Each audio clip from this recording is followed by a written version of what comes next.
যে বিপ্লবের ধারাবাহিকতায় বিজয়টা এসেছে, সেই বিপ্লবের ধারাবাহিকতায় বেগম খালেদা জিয়াকে বাদ দিলে এই ইতিহাস অসম্পূর্ণ থেকে যাবে।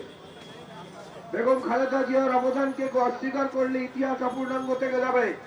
তারেক রহমানের সাহসী নেতৃত্বকে কেউ অস্বীকার করলে, কেউ খাটো করে দেখার চেষ্টা করলে সে নিজে খাটো হয়ে যাবে, ইতিহাস খাটো হবে না।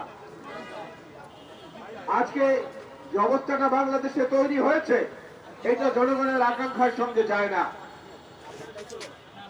দ্রব্যমূল্য, আইন শৃঙ্খলা পরিস্থিতি এবং যেখানে সেখানে যখন তখন যে কোনো ধরনের দুর্ঘটনা, এইগুলো ঠেকানোর জন্য যে মানুষের কাছে যে দায়বদ্ধতা, সেই দায়বদ্ধতা বর্তমান সরকারের চেয়ে নিঃসন্দেহে একটা নির্বাচিত সরকারের পক্ষে অনেক বেশি পালন করা সম্ভব।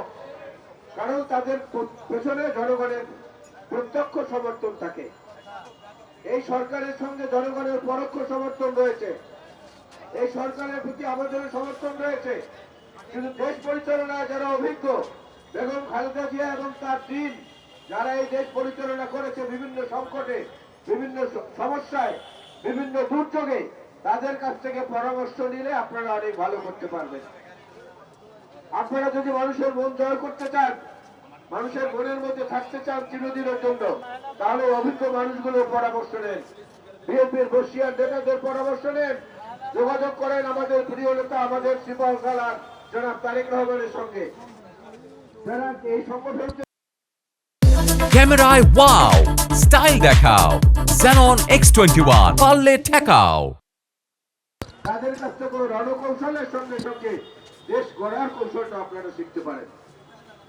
আমি মনে করি আজকে শুধুমাত্র আল্লাহ রাব্বুল আলামিনের দরবারে দেশনেত্রী বেগম খালেদা জিয়ার রোগ মুক্তির ফরিয়াদ নয়, একই সঙ্গে বাংলাদেশের স্বাধীনতা, সার্বভৌমত্ব, বাংলাদেশের বিরুদ্ধে যে ষড়যন্ত্র চক্রান্ত দাদা দিদি এবং অন্যান্যদের পক্ষ থেকে হচ্ছে, সেগুলোকে প্রতিহত করার জন্য আমাদেরকে শপথ নিতে হবে এবং আল্লাহর দরবারে সাহায্য প্রার্থনা করতে হবে।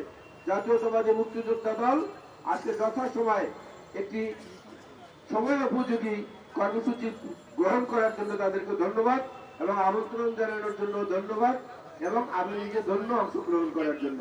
মহান আল্লাহ রাব্বুল আলামিন দেশনেত্রী বেগম খালেদা জিয়াকে সুস্থ করুক এবং পরিপূর্ণ সুস্থতা নিয়ে তিনি আবার দেশ ও জাতির সেবায় তিনি তার জীবনের বাকি অংশ উৎসর্গ করবেন এমন প্রার্থনায় আল্লাহ হাফেজ। বাংলাদেশ জিন্দাবাদ। আসসালামু আলাইকুম। জাতীয়